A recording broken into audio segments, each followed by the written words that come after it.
Sounds good to me. Silence hung between QRS and Avad for a moment at her immediate response. Really? He raised an eyebrow. That was quick.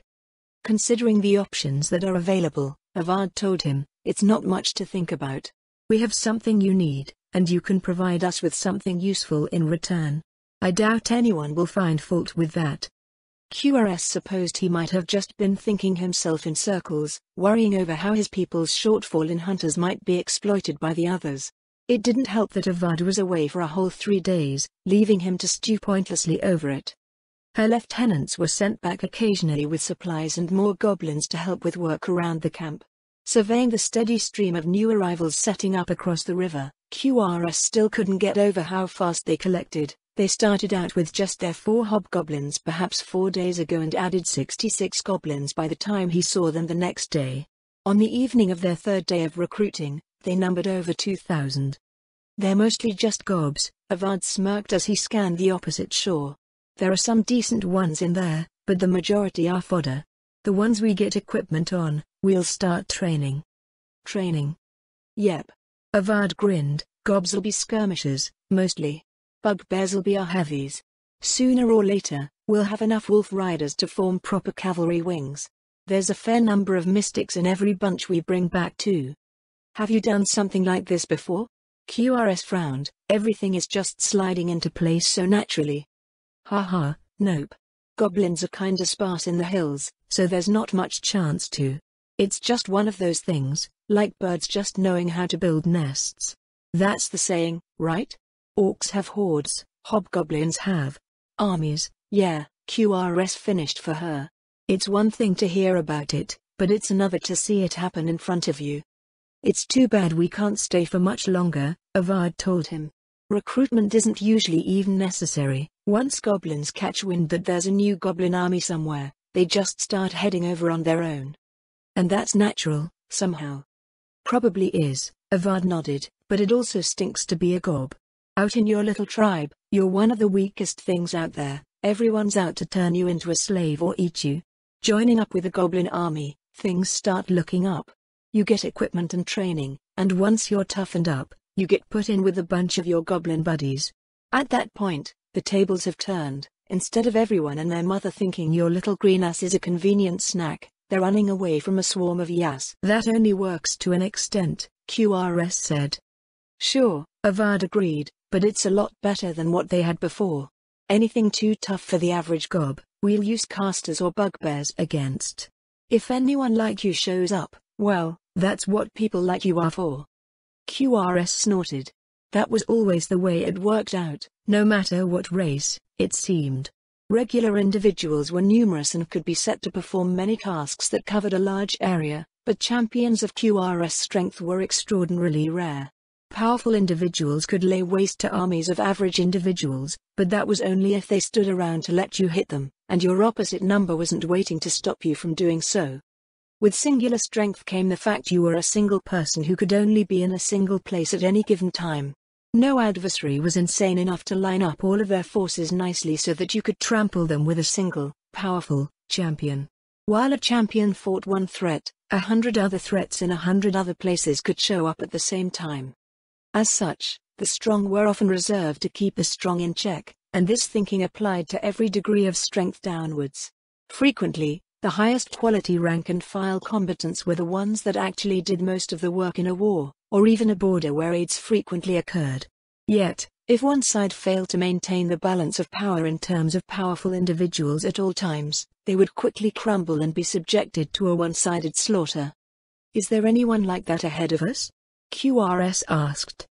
Not that I've heard from the gobs we've picked up so far, Avad answered. It's more likely that anything like that will be coming from behind. If anything like those horned devils back in the hills show up, we can just kiss our asses goodbye.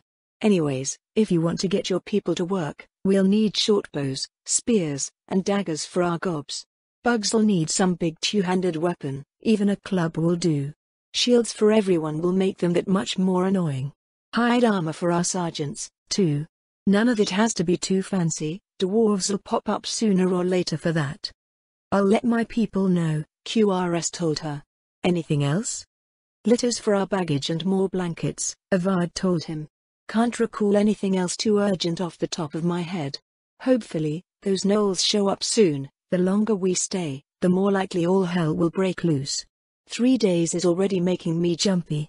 I'll be in the goblin camps on the other side of the ford if you need me." Avad turned and waved loosely behind herself as she strode off towards the riverbank, and QRS went on his way.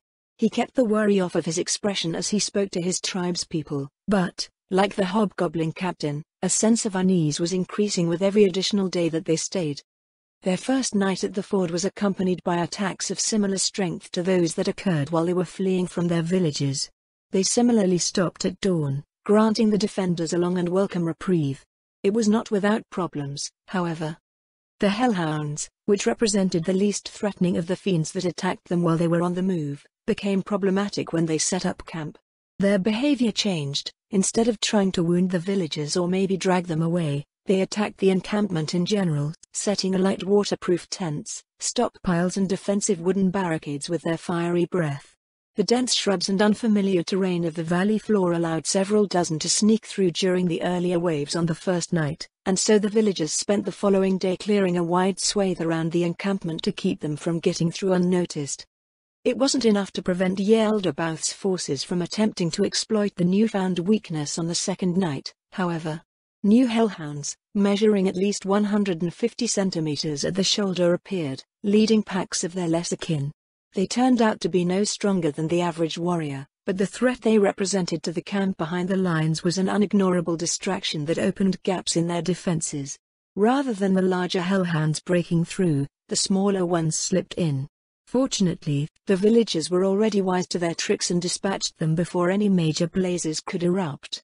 The blader-like fiends also continued to rain down upon them with every wave, but by the second day, there were enough javelins made for the hunters to thin them out greatly as they flew in. QRS eyed a basket filled with the meter-long throwing weapons. They were placed at regular intervals along the defensive line, each with a hunter stationed beside it. The hunter nodded as he passed, and QRS continued his inspection of their defenses. As expected of their long ordeals, the defenders had become stronger, even those villagers who had come forward to fight. The stockpiles of extra equipment that they had brought with them were distributed to raise the overall quality of the arms and armor all along the line. They weren't exactly all adorned in dwarven equipment, but the worst was at least being replaced by the craftsmen working throughout the day. Their supplies were reorganized to be less vulnerable, as with the orientation of their tents. Barricades had been replaced and doused in water, belongings ready to be taken away at a moment's notice. Fresh defenders had taken their places for the evening. There was nothing more that could be done with what they had on hand. They had prioritized preparations for defense, and now all they could do was welcome their fiendish foes with steadfast determination. The sound of a horn carried over the cool evening winds, and QRS ears swiveled in its direction. 1, 2, 3. QRS stopped in his tracks, sharing a glance with several of the warriors nearby. The horn let out a single blast, 2 seconds on the heels of the 3. A furrow formed on his brow. 1 blast was a long-range warning, 2 ordered the foragers out in the valley to immediately return to camp, 3 meant that a stronger wave than experienced previously was on its way. 4 was. Hey, was that 3 or 4? Shh. Another horn sounded. 1, 2, 3, 4. A chill seized his body. Rouse and rise. QRS let out a great bellow, broadcasting his voice over the thousands of tents along the ford. The horns continued, drawing closer as they sounded their dire warning. 4 blasts meant that their defenses were probably insufficient for the incoming attack. They needed to run. Get off your asses, we're leaving. Get your families together, pick up your stuff and follow your village elders. The horns continued to blare. 1 sounded 3 blasts, then was abruptly cut off during the 4th. QRS looked up to a sentry standing high on a makeshift watch post. What do you see out there? QRS asked her. Villagers are still coming out of the brush. Hunters now, too. What is that? The huntress blinked her eyes tightly twice and peered out with a furrow on her brow. The slope of the valley is shifting, moving. It's like a flock of birds, or bats, or imps. They're coming in fast. 5 minutes, at this rate. QRS looked around behind the defensive line, where his people were already streaming away, leaving bits and pieces of the camp behind. Enough imps to look like a flock of bats that covered the valley slope. How many thousand was that? Rag. I'm right here. He jumped at the sound of her voice beside him. Did you hear all that? QRS asked her. I did, Rag nodded. We've put half of our mystics along the line, while the other half are tending to the people. Even if they're imps, that many, well, we have one good chance at keeping them from getting past us, provided nothing interferes with it. Be ready to issue your commands. Right on top of us? Right on top of us. Rag turned away to take her place directly behind the line, leaving QRS to his doubts. It was a part of the defensive preparations they had come up with over the past few days, but he was dubious as to whether it would work. The spell was meant to stop volleys of arrows in the event that the gnolls ever tried to invade their territory, but could it stop imps? He eyed the shifting cloud approaching them. 2 minutes. He eyed the clearing, but there was no sign of hellhounds or anything else coming overland. QRS took a deep breath, sending his orders across the defensive line. Be ready to jump these little pricks. There's thousands of them, but there's thousands of us too, and we're a lot stronger. We need to get rid of as many as we can before they recover from our little surprise. All along the line, the defenders steeled themselves. Across the clearing, with the imps half a minute away, flickers of flaming mouths announced hellhounds breaking out of the brush. Perfect. QRS smiled grimly. They hadn't announced themselves in advance with their telltale baying, but a massed assault was expected. The leading edge of the imp swarm swept overhead. Wind wall. Across the line, dozens of druids cast the same spell simultaneously at his command. Widen magic, wind wall. The cloud of imps smashed into the wall of air that stretched into the sky over the line. From below, it looked like the tip of the swarm had been clipped off by a colossal pair of invisible shears. Thousands of stunned imps rained down onto the field, creating a waist-deep pile of fiends.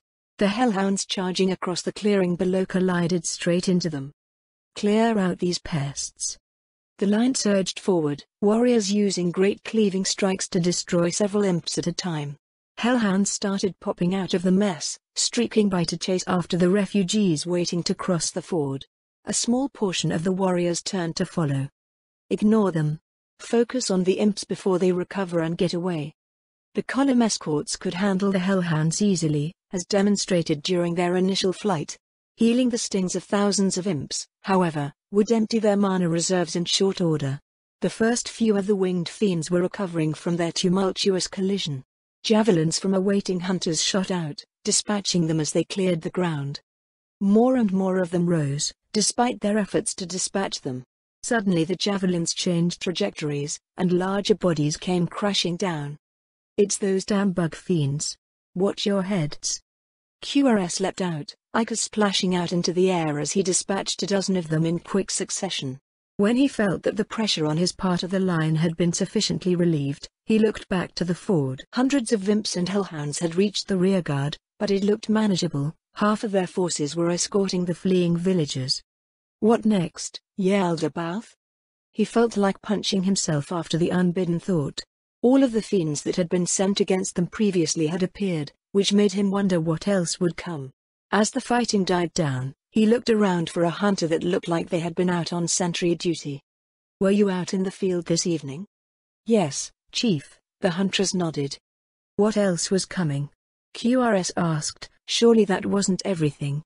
It wasn't, the huntress shook her head. The other ones were slower. I don't know why they would be taking their time. They're a lot stronger than any of this stuff we've fought so far. How many of them were there? What did they look like? 12 of them, about as tall as an ogre, twice as muscular. Giant bat-like wings, scales, a long tail like a snake. Its head was like the skull of a deer or a goat, with flaming blue eyes. How strong would you say they were? Really strong. Not as strong as you are, but far out of my ability to handle. QRS examined the huntress. She was well seasoned and should be amongst the best of them. The newly appeared fiends she described were of a type he had never observed during his captivity. He eyed the eerily empty battle line. There was no trace of the summoned wave that had filled their vision just 15 minutes before, as their remains vanished into nothingness. Were these newly discovered fiends the summoners? If they were casters that had already depleted their mana, then they would be significantly less of a threat than if they were fresh warriors. Were they holding any weapons? He asked. Whips or rods, maybe? All of them had a huge maul, the huntress replied. At least my size. That didn't sound like a magic caster at all. The huntress was shorter than QRS, but she was still nearly 2 meters tall. He scanned the ford again. The first of the refugees were starting to scale the opposite shore, and there were no signs of extensive panic or disorder. Across the river, the goblins were retreating ahead of them, into the dense forests of the neck. The battle line looked mostly recovered.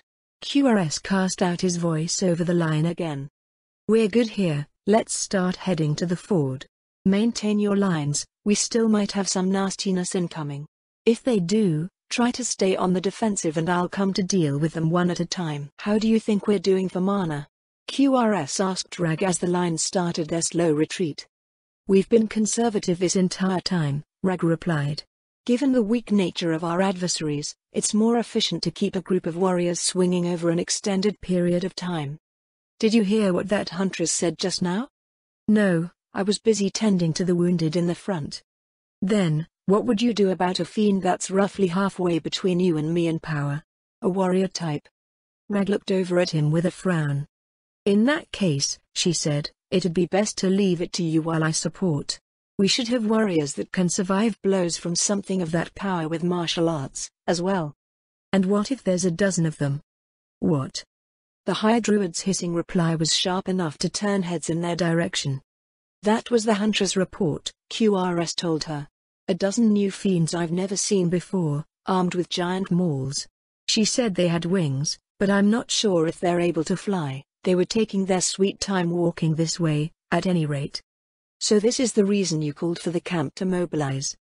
It's the only other thing that she mentioned, QRS nodded. If her report is accurate, we can't take multiple attacks like this. I agree, Rag said. Even delaying one would require dozens of warriors, depending on what these new fiends are capable of. The orders just now were your answer for this threat? I was hoping you could improve on it, QRS said. I believe that our warriors have gained the strength and coordination to withstand these fiends for a time, but I'm not sure if I'll be able to reach everyone before we start losing too many. Reinforcement magic will help with things up a bit, Rag said. There aren't nearly enough mystics to get it on everyone, though. The best I can probably do is improve your capabilities so you can deal with them faster, while the others try to keep as many alive as possible while they attempt to tie up these powerful enemies. QRS nodded, though what she described was nothing new. Druidic enhancements would result in a substantial increase to his fighting strength and would help the others, but it was not enough to make up for the deficit in raw power that they would have against a dozen of these powerful fiends. Though their warriors did learn how to defend themselves, QRS and his people were more suited to offense. How about damaging spells? QRS asked, or perhaps some way to debilitate them. It would be unreliable, at best, Rag answered. Without knowing what these fiends are weak or immune to in advance, we'd be wasting time and mana trying to figure out what works. There's also the matter of our difference in strength. They will be highly resistant in general. This fight will be a champion's burden. He nodded grimly. QRS had hoped for more, but that was what it ultimately came to. The strong were needed to fight the strong, and even what would be considered strong warriors in a more regular situation could only serve as a temporary distraction against these powerful fiends. A crucial distraction where they would trade their lives for the survival of their people.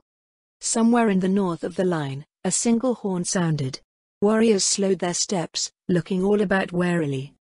Hold on, Rag said, let me get these enchantments on you. QRS gaze joined that of the others as he felt the enhancing spells fill his body with power. While they had signals for incoming enemies, there were no hunters in the field for advance warning. Wherever these enemies were, they had to be fairly close. He continued to peer outward, into the night beyond the range of his dark vision. Rag completed her final enchantment, and a layer of tough, bark-like skin-coated QRS hide. Gay, this one always makes me want to scratch. Oh shut up, Rag said. Those spells took half of my mana, you had better make good use of them. More horns sounded, all along the line. QRS still couldn't see anything. Coming in from above. A hunter nearby called out, 4, looks like? 4? Not 12? QRS strained his vision, looking for any sign of the incoming fiends in the night. A blotch made its way across the stars overhead. "They're here. Spread out, don't let them land and smash a bunch of you at once. Team up and try to hold out, juggle them between you with defensive arts." Warriors and hunters milled about, heeding his command. "Wait, that's not one Komi." The first fiend slammed into the ground, crushing a pair of warriors underfoot. Two others landed in rapid succession to either side, and they started sweeping the defenders aside 2 and 3 at a time. Rather than 4 attackers, it was 4 groups of 3, their fellows concealed by following behind one another in the darkness of night. "I guess if we can gang up against them, they can do the same to us." QRS and Rag ducked as a warrior flew over their heads. QRS silently activated a martial art, searching for weaknesses in the nearest fiend. Their plan required QRS to go from fiend to fiend quickly, relying on raw brutality to overwhelm his marks. This suited him just fine, it was exactly his style, and their tactics revolved around it. Greater ability boost. He shot forward, closing the 20-meter distance in a breath. Angling his war club as he came in, his entire body rotated as he struck. The massive glistening black metal clove through the air with a low whoosh. Skull shatter. The weapon connected with the fiend's right knee, tearing through to the other side. Flow acceleration. Using the martial art to abruptly reverse his direction, he twisted around with a powerful backhanded strike. Grand power strike. The club connected with the goat skull head of the 3-meter-tall fiend as it stumbled on its remaining leg, jerking it roughly to the side. Bone splintered, spraying fragments and gore over the gravel. QRS eyed the creature as it twitched on the ground, the flickering blue flame of its remaining good eye glaring balefully in his direction. "How was that skull shatter?" It coughed. "Is this thing seriously asking that now?" Warriors all around the fallen fiend set upon it, hacking and bashing away. QRS calmly observed them as he recovered from the sudden strain of using the series of advanced martial arts in rapid succession. The warriors looked no more than a group of children, beating the fiend ineffectually with sticks. Damage reduction, then the difference in strength. "These fiends are nastier than I thought." Though he was able to overwhelm its defenses, the others had great difficulty scoring more than minimal injuries, even when employing martial arts. At least it showed no sign of having regeneration. Leaving the downed and crippled fiend to be finished off by the other defenders, he dashed off towards the next. The defenders surrounding it had not weathered the beginning of the clash well, and dozens of warriors were strewn all over the ground. The fiend's massive maul lashed out at a fresh warrior who had stepped up with a shout of challenge, but the powerful attack was solidly countered by a defensive art. The warrior backed away after taking the hit without apparent injury, and the fiend pursued, only to be stabbed in the knee with a spear from behind. A snarl of annoyance filled the air as it abruptly turned away and brought its weapon to bear, and was stopped by a fresh warrior with another defensive art. It appeared that they had quickly recovered from the shock of the first minute. QRS took advantage of the distraction, rotating his body into another skull shatter that slammed into the fiend's hip. Rather than an attack that was specifically meant for an opponent's head, skull shatter was a strike that dealt overwhelming concussive force. It destroyed bone and organs alike, severing limbs and crushing the natural bone plating that some other races had. Humans of the wall were turned into paste inside their gleaming metal armor. He took the time to break the fiend's arms before turning around to look for the last of the trio that had landed in front of him. It had made its way a short distance in the opposite direction. The first group to challenge it was insufficient to hold it back. QRS set off, trotting towards the awaiting battle. "How long do I have left these enchantments?" he asked Rag, who was following alongside him. "It's barely been 3 minutes, Rag replied. "You have at least another 20 minutes on the shortest ones." With a nod, his pace picked up, accelerating into a run towards the final fiend of the set. It had finally been held up by a group capable of taking turns harassing it.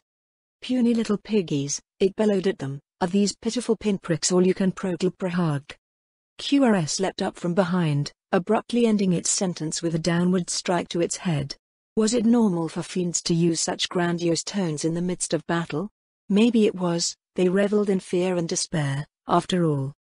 The scaled fiend staggered forward, and the warriors around it backed away as one.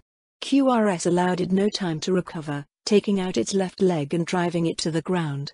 As he worked on crippling his opponent enough for the other warriors to finish it off, Rag shouted at him from the side. QRS. There's something happening at the ford. His head snapped eastwards, ears swiveling forward. The villagers were scattering and screams filtered over the air from the river.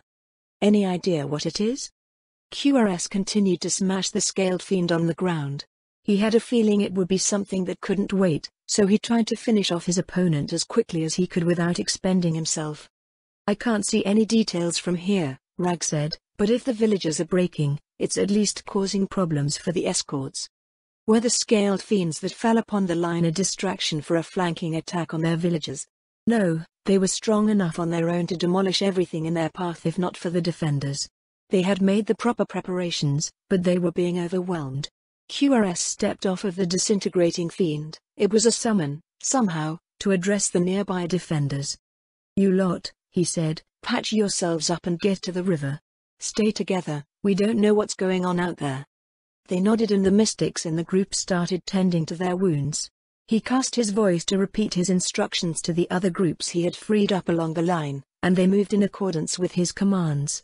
QRS looked over to the ford again but was still unable to discern what was going on. We need to free up more warriors, Rag said. Whatever it is, it's affecting a lot of people at once. QRS nodded. Rather than going personally, it would be more efficient to send many to deal with what appeared to be a widespread problem. Aside from that, he couldn't just leave the line and the thousands of remaining defenders to their fate. He looked up and down the group still holding their positions. The north had two sets of fiends, while the south had one. None appeared to have been felled, but they were continuing to be harried by the stalwart defenders. With things as they were, however, any breakout would potentially collapse the line. He headed south, deciding to relieve them first. 9 minutes, Rag warned him. He charged off. They needed to resolve their end of things before the enchantments wore away. He clashed with the first scaled fiend, who was, unfortunately, facing towards him as he came in. His strike was parried by the giant maul, and QRS danced back from the expected counterblow. The ground shuddered from the impact, which rippled out and forced the surrounding defenders back. Did it just use some special attack? No, it was probably just how strong it was. Miraculously, or perhaps terrifyingly, these fiends were all summoned. For the time being, it offered him a clear path to victory. In all his years, he had never encountered a summoned being capable of martial arts. Almost all of them had specific traits, and while some had spells, skills and abilities, they were limited in the odd, unnatural way that summons were. Summoned creatures often possessed substantial physical might or advantageous traits, but this shortfall, in addition to their lack of combat experience, made them easier to deal with than they appeared when everything was factored in. QRS stepped in again, striking down at the maul half buried in the gravel. Sundering blow. His war club slammed into the haft of the maul, just below the head of the weapon. The report traveled back up the handle of his weapon and through his arms, but he felt something give on the other end. Flow acceleration. Sundering blow. The second sundering attack connected before the fiend could finish withdrawing its weapon from the ground. The haft shattered, leaving it with the splintered handle of its weapon. It stared down at its broken maul, and QRS came forward again. The remaining piece of the shattered haft flew out towards him, and he swatted it out of the air. His action was enough to create an opening, however, and the scaled fiend lunged forward, claws stretched forth. Crippling throw. A meter-long javelin came out of the darkness with the cool voice of the hunter who had thrown it. The projectile barely penetrated the fiend's scales, but it was enough. It staggered as its leg seized up, and QRS brought his war club down on its head. That's right. He thought, you may have come down like you had some sort of plan, but, in the end, you're still stupid summons. Without their summoner present to command them, the fiends that had been sent against their defenses resorted to simple, often predictable behaviors to carry out their broader instructions. The only things that they had going for them were their special traits and raw power. Against a group of opponents capable of withstanding their attacks, methods could be devised to deal with them.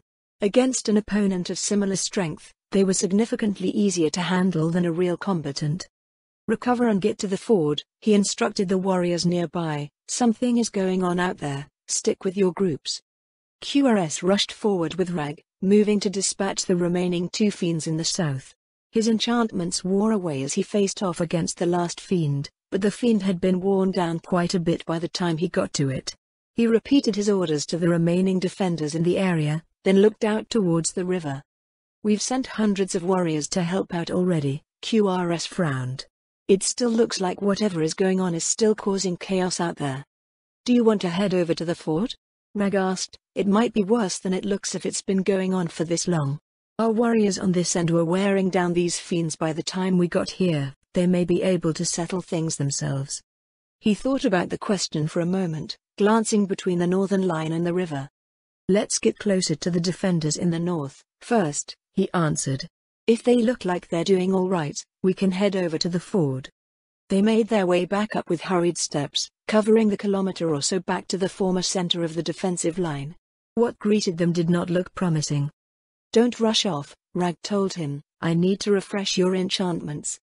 QRS bit his lip as Rag started casting spells, gazing over the bodies strewn across the field.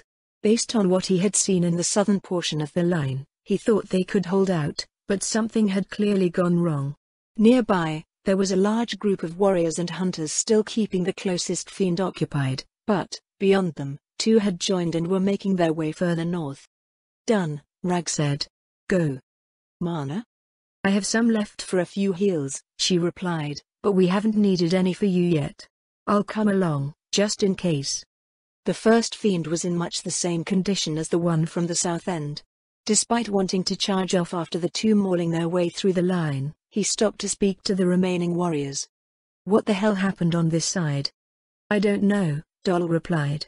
"Sometime after you started going south, the one closest to us broke through the defenders and started pushing its way north." "So they didn't team up to do all that?" "No," the chief shook his head. "It's more like one eventually caught up with the other, and they've become too difficult to hold back." "I'll do something about it," QRS said. "Something's causing chaos at the river. Get your people sorted out and head over to see what you can do." "Got it, Chief." They parted ways, and QRS could only grit his teeth as he ran past the corpses of hundreds of brave defenders. From the glances he stole over them, they did not look any less seasoned than the others. There was no sign of any additional fiends appearing to attack them, nor was there any sign of magic being employed from afar. Was it just bad luck? Or was the fiend placed at this position stronger than the others? By the time they caught up with the rampaging scaled fiends, they had joined a third. Like Doll had mentioned, they looked as if they had simply come together like the debris from an avalanche. Each fiend appeared to be fighting independently, but they were so close together that it was impossible for the defenders to stop their massed assault. QRS picked out the fiend that looked like it was having the easiest time getting through the defending warriors, determined to stop their ruinous momentum. Greater ability boost. Skull shatter. He took off the first scaled fiend's arm at the shoulder as it was finishing a powerful swing. The severed arm flew off with the weight of its weapon, and the fiend turned to take a savage swing at QRS with its remaining arm. "This one acts like a summon, too." It looked like it was the strongest one. Was it just bad luck that things had turned out this way? Glancing at the other two as he dodged back, QRS decided that they were completely identical in appearance and strength. As he came to his conclusion, however, the others simultaneously turned their attention to him. Invulnerable Fortress. QRS caught one attack on his raised war club, the other on his side. Fortunately, the defensive art didn't care what you blocked with. Both fiends staggered from the recoil of their blows, and he ducked under the recovery of the fiend he had parried. Whirlwind Assault. He felt two solid hits, while the third clipped the one-armed fiend who was coming in to take another swing at him. He followed through with his attack, ruining its left leg before pivoting to face the two scaled fiends he had left behind. He blocked them all of one, but the other came around to attack him from his left side. They're getting smarter? What's going on? They all appeared to behave like summons when he arrived, yet now they were demonstrating some basic tactics. Did their summoner arrive to issue specific commands to them? He couldn't see beyond the two hulking figures, and he couldn't afford to divert his attention to ask. The scaled fiend that was flanking him roared in annoyance at something, turning its attention away. QRS took advantage of the distraction to land a decisive blow on the fiend before him, but he was suddenly jostled to the rear when he stepped forward. The scaled fiend in front punched out with the haft of its weapon, catching QRS in the forehead. He recoiled from the stunning blow, falling back awkwardly. Only then did he notice that the second fiend had turned its attention back to him. It was too fast to have dealt with whatever had drawn its attention. The movement had been a feint. QRS rolled away, narrowly avoiding the maul that smashed down into the earth where he once lay. Invulnerable fortress. The clawed foot of the second fiend came down on his midriff, and it raised its maul over its head. The attacks of the other warriors appeared to do nothing to divert its attention. QRS raised his weapon to parry the blow, but the first fiend came in and stomped on his arm. He steeled himself, trying to time the next incoming strike for his defensive arts. Several blows would be manageable, but repeated attacks would eventually wear him down. A javelin embedded itself into the second fiend's arm, and another pierced its wrist. Two more followed, and the fiend dropped its maul. He felt the weight pressing down on his stomach shift. Greater ability boost. QRS grabbed the leg on his torso and heaved. The fiend lost its balance and stumbled backwards, wings flapping awkwardly. QRS rolled away and back up onto his feet, belatedly realizing that the first fiend was no longer stepping on his arm. He raised his guard and pivoted to face the attack that must surely be coming, and an unexpected sight greeted him. The heads of 24 javelins were jutting out of the first fiend's torso, dripping with black blood. It collapsed onto its knees and started to disintegrate, its summoned life snuffed out. He pivoted again to face his second opponent but was met with a similar sight. QRS leaned over to retrieve his weapon, staring down at the ground where the scaled fiends once stood. While the bodies had disappeared, the javelins that had killed them remained scattered over the gravel. His eyes ran along the length of the deadly projectiles, over the fletching on one end. They weren't javelins at all, they were javelin-sized arrows. He picked one up, examining the dark feathers of a giant mountain eagle on the end. At the end of the line, he saw the remaining two fiends fall to the unseen attackers from the north. The telltale yips of countless gnolls rose from the thick brush. QRS closed his eyes, breathing a sigh of relief. "Tell me you didn't time that arrival just to look good." The tall hyena beastman barked out a short and bitter laugh. QRS thought he recognized her. There was a nick on her right ear and a scar on her cheek, in the same places as one of the gnolls that had escaped with him. Like QRS, she was now using equipment. Armor of layered hides covered her torso and a great warbow was in hand, standing 2 meters tall even when strung. "If only we were afforded such a luxury," she said. "Things just worked out that way, is all." "You mean something happened to you along the way?" The gnoll raised her head and looked back towards where her people had appeared from. Several smaller gnolls, males, QRS assumed, were wandering around like silent shadows, collecting spent arrows from the field. The delay in her reply sent a wave of unease through him. "Not along the way," she finally replied, "at home. Yaldabaoth himself came to our forest, arriving from the west." Her words matched what had happened in his own territory and offered a possible explanation as to why Yaldabaoth's forces hadn't swept through the area immediately after their escape. The Xion were powerful and numerous, and lived in the direction that Yaldabaoth had come from, living in subterranean nests where they were all but impossible to uproot. He would have needed a substantial amount of time capturing them even with the strength of his forces.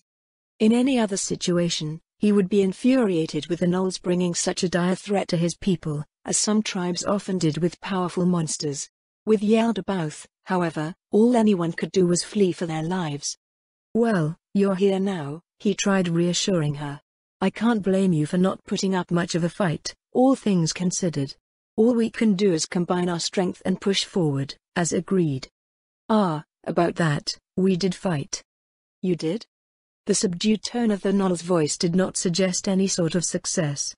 "The matriarch did not believe Yaldabaoth to be the threat we made him out to be," she told him. "That, or she did not want to leave without fighting for our home first. She reasoned that the demon god's army would be greatly weakened after vanquishing the Xion."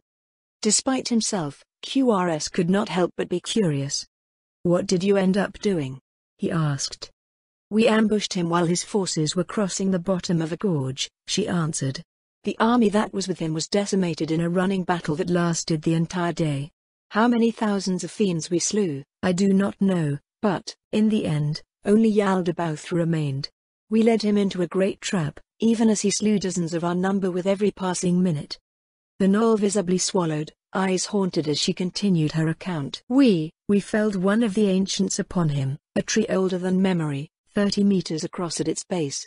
Hundreds of my people sacrificed themselves just to pin him down so the tree would crush him. But that doesn't make any sense, his voice. I know.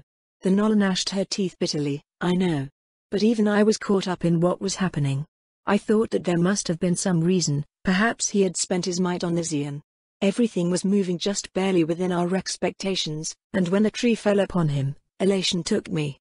I dared to hope, but all we brought down was his wrath upon us.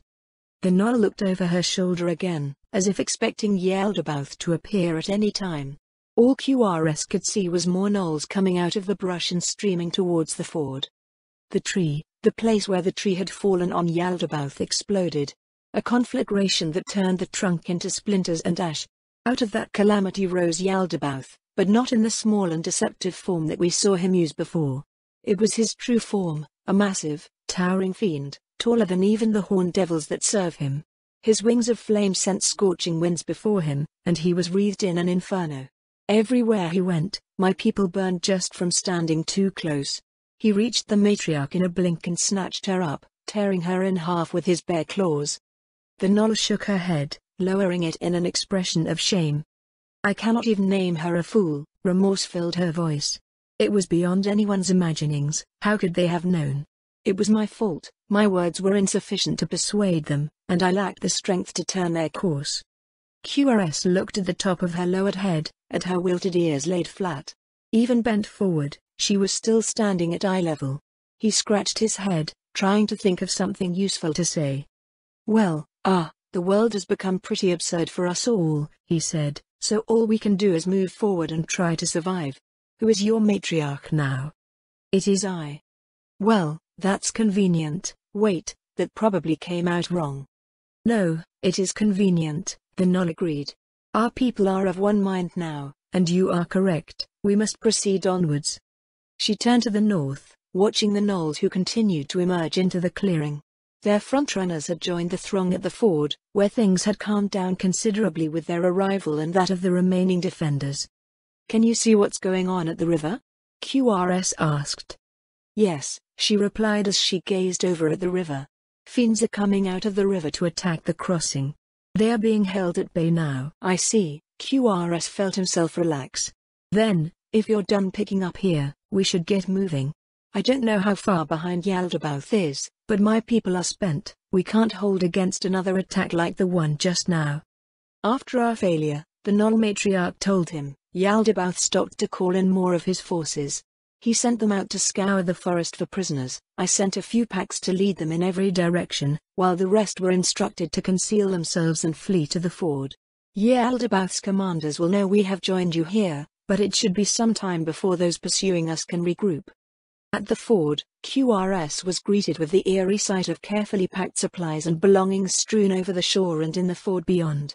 He stopped to speak to a weary-looking warrior, who was standing watch over the waterfront.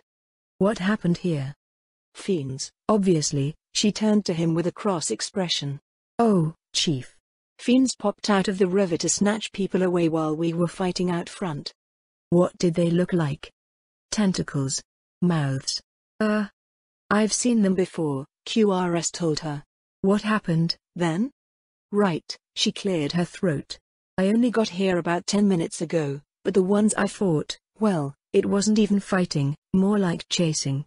They ignored us, just snatching whoever they could and running off. Most of the villagers couldn't even resist. The rest of us went around trying to stop them, but their hides were tough, and they used the villagers they were carrying as shields. For everyone we killed, 4 more would get away. The warriors eventually had the villagers make the crossing away from the north side of the ford where the fiends were popping out of the water, but then they started coming from the south, too. The defeated look of the warrior was shared by many of the others standing along the waterfront and the ford. QRS scanned over the scenery of strewn belongings and fleeing villagers once again, then turned to the new Gnoll matriarch. Look, His voice trailed off. Zvarith, she offered. Zvarith, QRS slowly repeated the strange name. We have a lot of stuff lying around.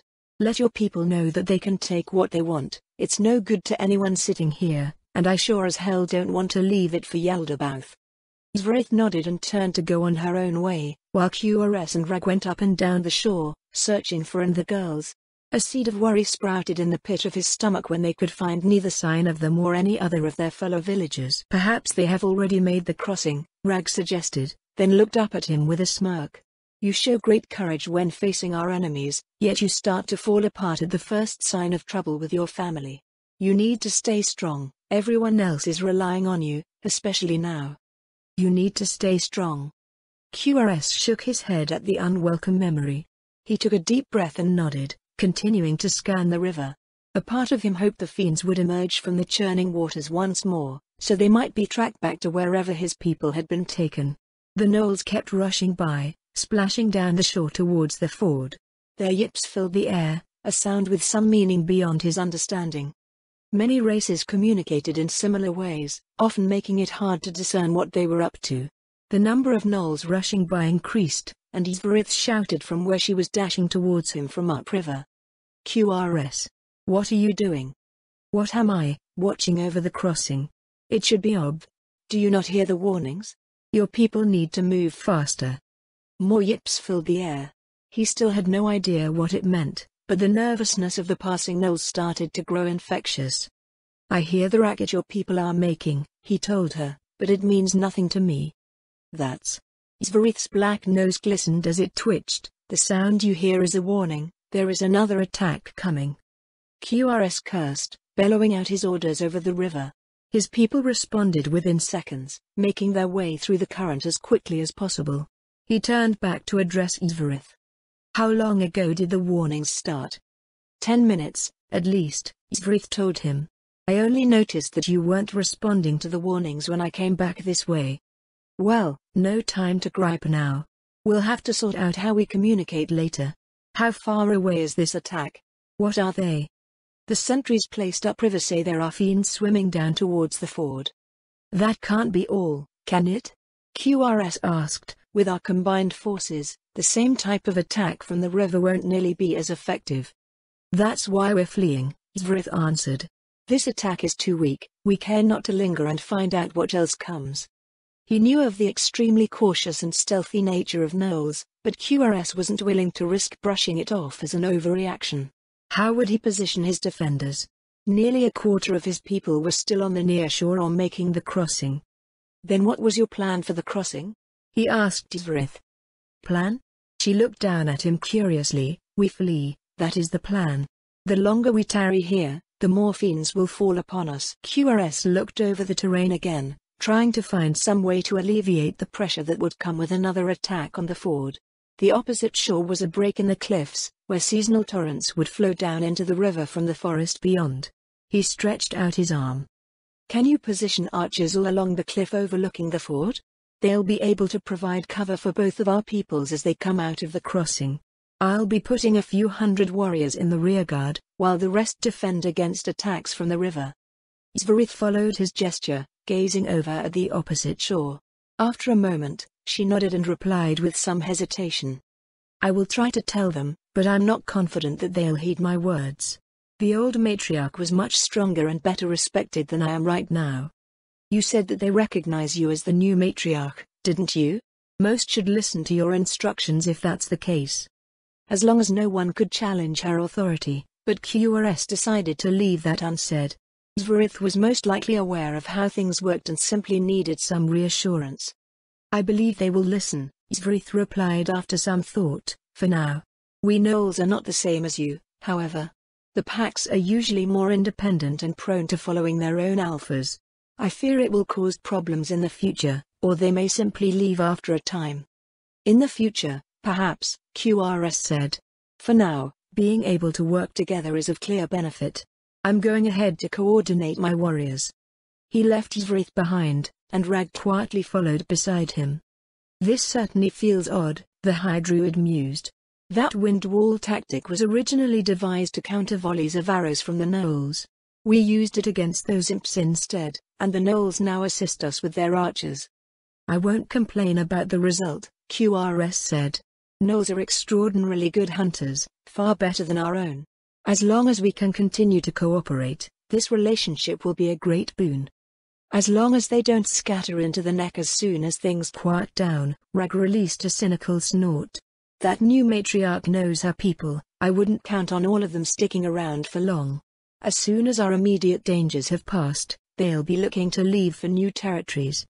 You haven't been subjected to Yaldabaoth's cruel attentions, QRS countered. Their new matriarch knows what is at stake, that they can't stop to settle down anytime soon.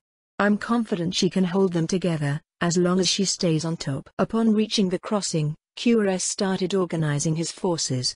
The ones who had stood to delay the scaled fiends were the worst off, and all of the mystics from the defensive line were depleted of mana. He started switching them out with those that had been at the river, who reportedly didn't suffer any attacks against themselves at all. It was as close to a fresh group of defenders as he could get. The sound of the Knoll's warning increased in intensity, and QRS watched as many jumped into deeper water to wade or swim rather than wait to cross the shallows. He ordered the defenders to ready themselves, scanning the north for any sign of an incoming attack. When it arrived, it was not subtle at all. An explosion of flame rose from the thick brush from the north, waves of heat rippling out into the air. Gnolls, or at least flaming chunks of gnolls, flew out in a grisly wave towards them, blasted out by some inconceivable force. All across the line, over 100 warriors were instantly felled by the sizzling projectiles. The dull thud of massive steps reverberated through the air, and a fiend unlike any that QRS had seen emerged into the clearing. Demon God. Unlike the cool and sinister image of the Yaldabaoth he knew, what appeared before them was anything but. It was a gigantic fiend, visibly wreathed by flames that warped the air with shimmering heat. With every step, those he simply came close to screamed and fell over, skin steaming and curling back as their flesh charred away. The blistering bodies erupted within seconds, releasing blotches of gore over the landscape. Protection energy, fire. From behind, Rag cast a spell, but QRS shook his head wordlessly. Impossible. We can't fight this monster at all. He turned around, casting his voice over the gathered defenders. Get out of here. Run. QRS didn't care that fear seeped into the tone of his command. All bravery was foolishness before Yaldabaoth. Roughly half jolted at his command, immediately turning to flee. The other half remained rooted to the ground. Even his reinforcing presence did not avail them of their terror. Screams came from the direction of the river ford and QRS glanced back for a moment. The reported tentacled fiends were coming out of the water. Well, if it isn't our volunteer. Like the groan of the earth itself, a basso voice filled the air, rattling the gravel over the shore. QRS spun around to find Yaldabaoth facing him from 10 meters away. The towering demon god looked down at him with a wicked grin. You left us so abruptly. I was hurt, but it seems that you only wished for your people to partake in your wondrous hospitality. Yaldabaoth turned his gaze towards the river and the thousands of fleeing people. Word of mouth is surely a cornerstone of effective marketing. Yaldabaoth stepped forward, and QRS raised his war club. I don't think they're interested in what you have to offer, QRS told him. Why don't you take what you're selling to the humans out west? The one we had with us was all too happy to act according to your hellish vision. All in good time, my dear friend, Yaldabaoth chuckled, all in good time.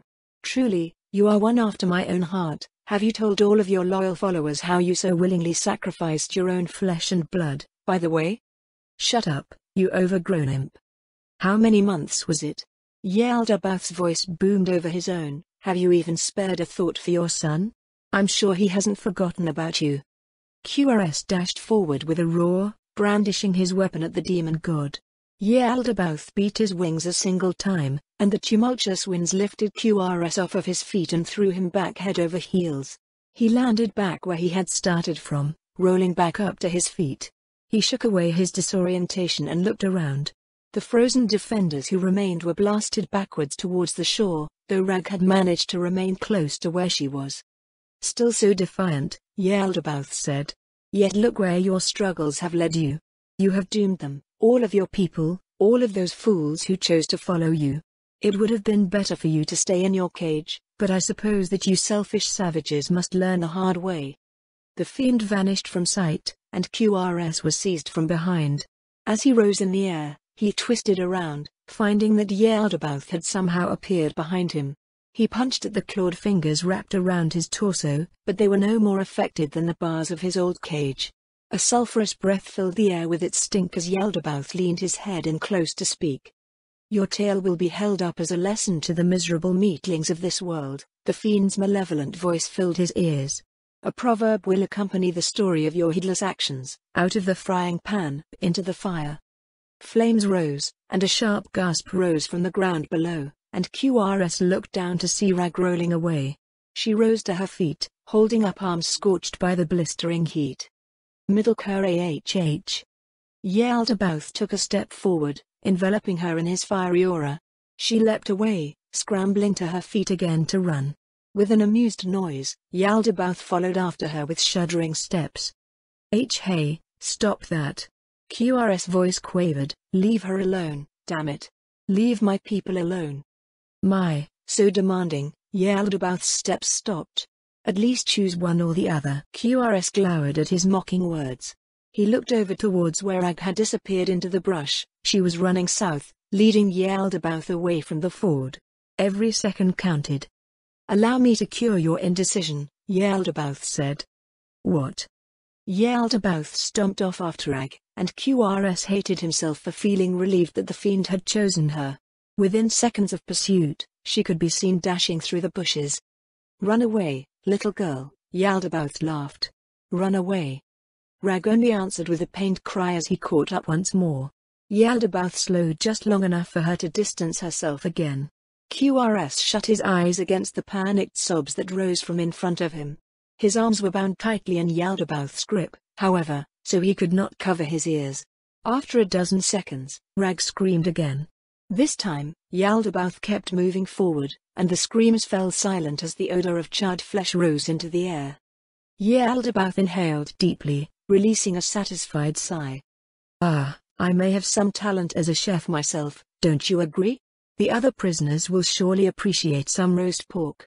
Come, let's go cook up some more, shall we?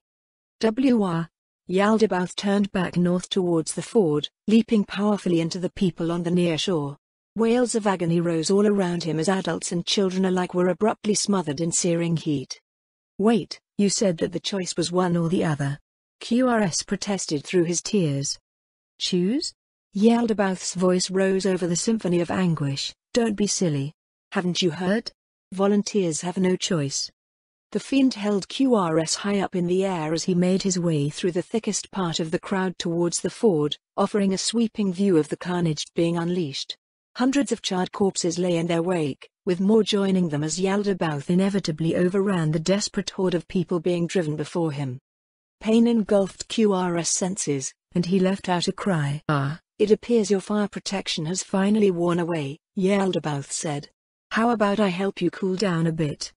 The world whirled, and QRS was hurled over the crowd and into the river. He fell straight into the fleeing refugees, bowling over dozens before he rolled to a halt. The chilly waters of the river sizzled as they washed over his armor, and he rose to his hands and knees, feeling around for his weapon. Finding the hilt, he used his war club to prop himself back up on his feet. A druid stopped to heal him and several of his people offered hands in support, but he slapped them away. Why are you stopping? He screamed, leave me and run. On the shore, Yaldabaoth rose to his full height, looking down on QRS with a sadistic leer. The fiend leaned forward as if preparing to charge. Flow acceleration. QRS barely activated the martial art before Yaldabaoth lunged forward. Even though flow acceleration greatly enhanced his perception and reaction time, the demon god was coming forward at an incredible rate. In QRS sight, the crowd was trampled, thrown aside and burned in slow motion as Yaldabaoth closed the distance to him. The river boiled away at his feet into explosive clouds of steam. QRS raised his weapon, resolved to stop his charging adversary. I will fight you for as long as I stand, demon god. Possibility sense. The looming form of Yaldabaoth remained unchanged. No weaknesses, none that QRS could exploit, anyways. He idly wondered what his namesake might have done in his place as he formulated his moves. He would need to stop the fiend's charge with a defensive art, then immediately launch into a powerful attack before his life was burned away. 10 meters away, Yaldabaoth raised a clawed hand, sweeping it forward as he closed the remaining distance. Invulnerable fortress. QRS solidified his defense as the world was filled with searing pain, and Yaldabaoth sent him into the darkness.